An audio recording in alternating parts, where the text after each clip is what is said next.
Buzz, you talked yesterday about the beauty of this Kentucky offense once you started studying it, and how tough it was to stop. What kind of let you guys stop it for the first, basically the whole first half, and then how tough is it to stop for 40 minutes? Yeah, I've really enjoyed studying it. I know that sounds condescending. I mean it in the most respectful way. Really good players, a lot of variety to the skill, as you know. But I think the utilization of the talent and the skill, considering the newness of the coach and his staff and the players, that's really difficult to do.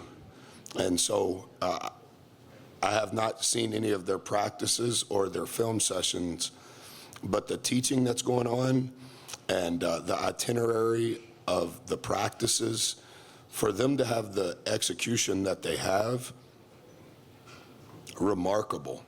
The third best offense in the country that puts stress on you in transition. It puts stress on you immediately following transition. And then as soon as it goes to 22 or 10 and they begin to run coach's offense, that's a different type of stress. So there's three versions of stress, and they're potent in each category.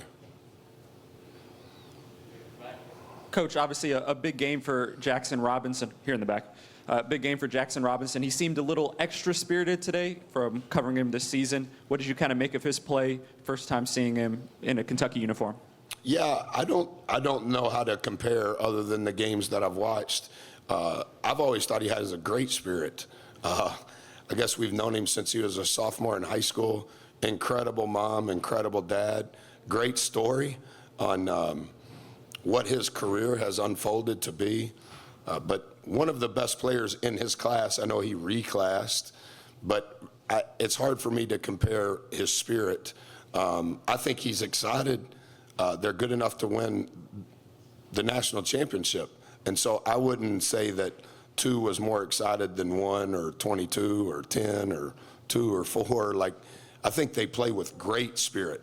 I think their coach has a phenomenal spirit. I think how he leads is the appropriate way in 2025. And you can tell how they compete. You can tell how they play. You can tell watching their huddles. You can tell how they're in and out of substitutions. That spirit, I know it's not a stat, and I know Jack's played great, but I think the spirit is probably just as important as the stats, just from listening to coach and learning from coach. I think those things are correlated. Buzz, you guys obviously are an elite rebounding team, but they were able to out-rebound you all by 10. They've struggled with that, honestly, at times earlier this season. Were they more physical than they showed on tape, and what kind of stood out to you there? Well, I think you probably have to judge how they rebound a little differently than we do. I haven't got one yet, but I think that long shots are long rebounds. They attempt a high percentage of long shots, but then incorporated in that, I think they play with semi-fast pace. 43% of their possessions are occurring in transition. That's not Alabama fast, but that's not for sure Texas A&M pace. And so if you're playing fast and you're shooting a high volume of threes and your offense is 5 out, I think you probably handle rebounding differently than we do. We just try real hard. Personally, I think what they do is a lot of the European things. I think 0 is a go-get as far as what we would say. 10 is a go-get. 22 is a go-get. 7 is a go-get. Other than that, those numbers on those shots, they're buying the real estate between them and the opposing defender, and there's a lot of nail-hole rebounds. And I do think they play with physicality relative to that concept. But I think that concept, and again, I'm not speaking for coach, nor am I trying to coach his team. I'm just talking about what I've studied. I think that concept probably fits from a rebounding standpoint relative to what they're doing prior to the rise of the shot. Coach, when it comes to coming into an environment like this in the SEC, can you talk about some of the calls, like the technicals early, and how you kind of have to tamp that down and keep composure in a place like this? It's an invisible margin, and every possession, every call, every non-call, every head coach reaction, every bench reaction, every free throw blockout or lack thereof, foul, whatever the words are. I think that's the thin line regardless of team. Not to make light of this. I mean, this is the best job in college basketball and the arena and all that comes with it. I think everybody would agree with that. So I don't necessarily think it's the ambiance. Maybe that inflames the situation at times. Not talking negative about the officials. I don't want to be fined. But I just think that the margin of those possessions that you're talking about, it's invisible.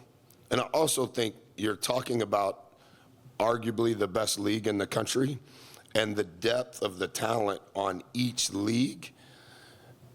You're talking about guys that are going to make multi-millions of dollars playing not in college. And so there's going to be emotions. And I think you have to play with great emotion in order for it to be a game. You just can't be emotional.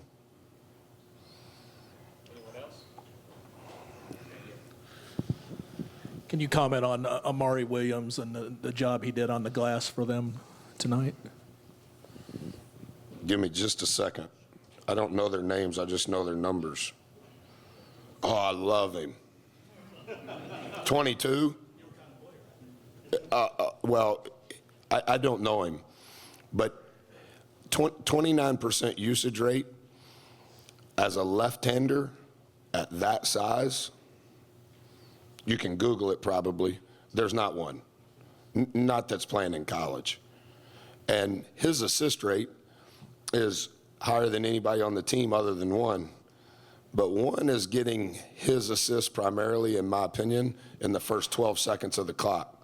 But as soon as one's giving it up to 22, especially when they're initiating offense and he's going left, he's the point. He's the tallest point guard I've seen in a long time. But when he gives it up, the physicality that he plays with in the charge circle, that's a difficult matchup.